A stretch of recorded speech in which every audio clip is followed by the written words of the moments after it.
எல்லாரும் எப்படி இருக்கீங்க? இன்றைக்கு நீங்க அநேகருக்கு நிறைய நன்மைகள் செய்திருக்கிறீங்க. உங்க திராணிக்கும் மேல அவங்க கேட்கிறாங்க, நீங்க அநேக நன்மைகளை செய்திருப்பீர்கள்.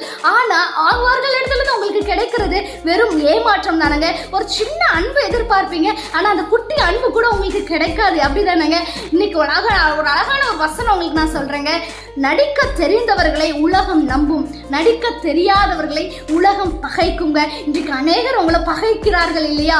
அந்த பகைக்கிறவர்கள் எல்லாருக்குமே நீங்க நிறைய நன்மைகளை செய்தவர்கள் தான். உங்க கையினால அநேக நன்மைகளை அவர்கள் பெற்றுக்கொண்டவர்கள் தான். ஆனாலும் அவர்கள் உங்களை பகைக்கிறார்கள் அப்படின்னு நீங்க நல்லா தெரிஞ்சுக்கலாம், உங்களுக்கு நடிக்க தெரியல அப்படின்னு சொல்லி. ஆனால் கர்த்தர் உங்களுக்கு என்ன குணாதிசயத்தை கொடுத்துருக்காரோ அதே போல நீங்க இருங்க, நடிக்காதீங்க.